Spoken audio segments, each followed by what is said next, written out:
Okay, we'll start with my character sheet.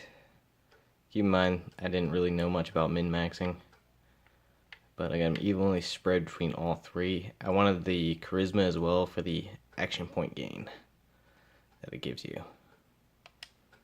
Alright, and then for stats, 21k power, 4k crit, 8k recovery, 10k defense. Move down here. You got almost 40% crit chance, 26% resistance ignored, 69.9% recharge speed, over 50% action point gain. I'll explain that later when I get to powers. Damage resistance, I got 44%. Got a low deflect chance, I don't really care too much about deflect. Alright, there's that. Let's go over to gear real quick. Dragon Loyalist Visage. A good substitute if you don't have this would be the Dragonflight's helmet, restoration helmet. The Life Silk Spinneret, again, if you don't have the Life Silk Spinneret, a good substitute is the Dragonflight restoration. Dusk restoration arms, Dusk restoration boots. I had the Twisted set because I got it out of a Twisted box, but I'm going to be getting the Face set from the new. Before that, Burning would actually do better than Twisted. Champion's Banner, Sigil of the Oathbound, Beacon of Cimarron.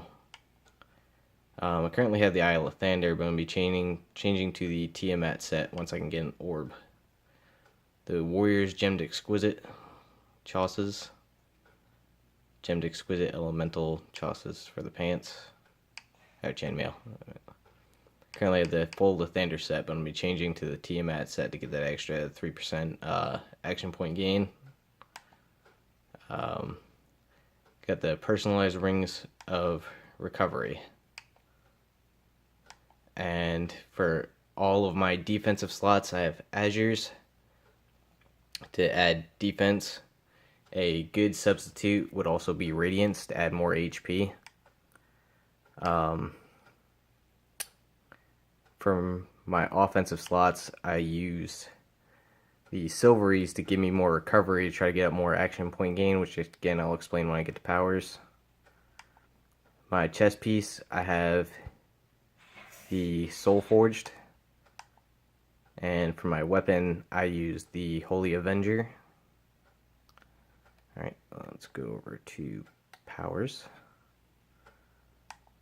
Divine Judgment, Aura of Courage.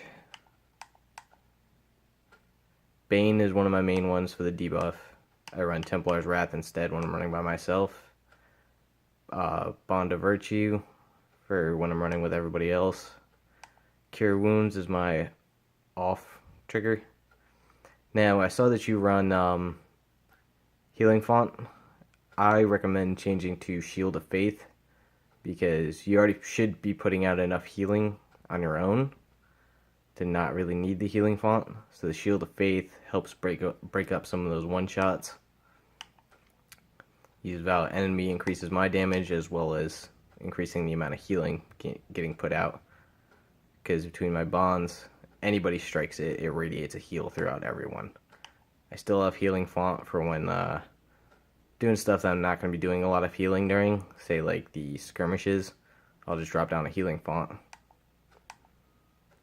I use Circle of Power when I run by myself, just to give me a little bit more damage output. My feats. I got 3 out of 3 in Toughness, 3 out of 3 in Weapon Mastery, 3 out of 3 in Exemplar's Haste, 3 out of 3 in Wrathful Strikes, 3 out of 5 in the Light Shield.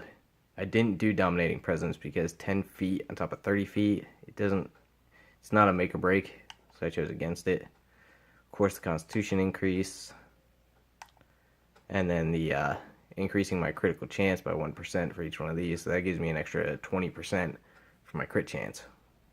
That's why it's so high.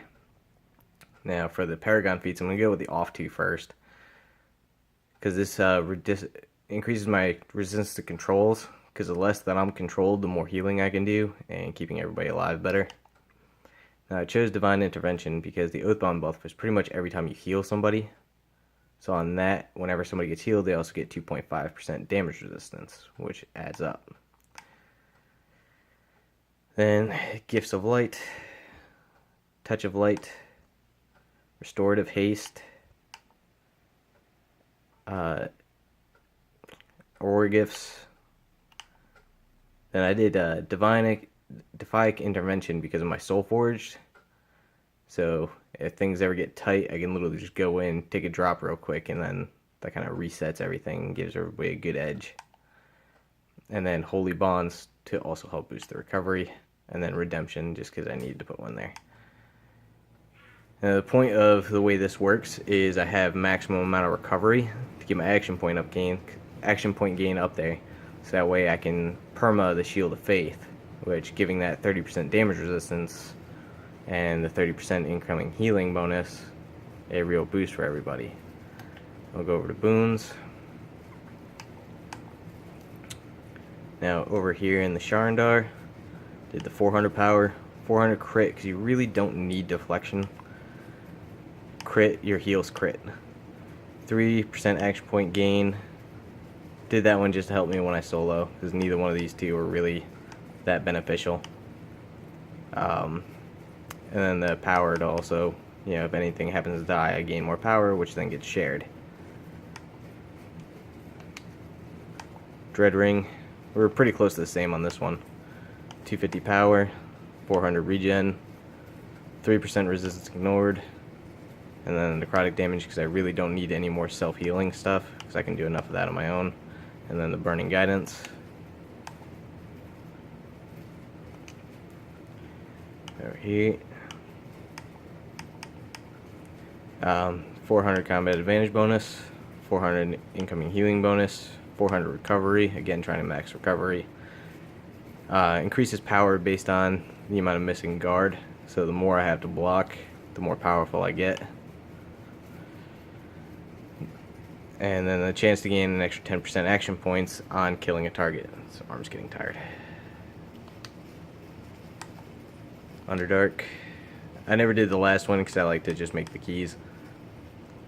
400 power, 400 crit, combat advantage bonus increase, and again reduction to control effects, that way I can be able to make it through those controls faster and get back to healing. Tyranny, 400 power, 400 crit, 400 defense, and 400 regen. Oh, we don't have any guild boons. 400 incoming healing, 400 combat advantage, 3% action point gain, and then the 20k heal proc.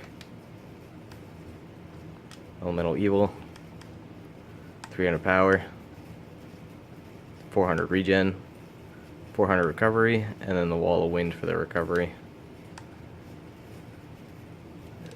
Storm King's Thunder. 2% control resistance, again with the control resistance.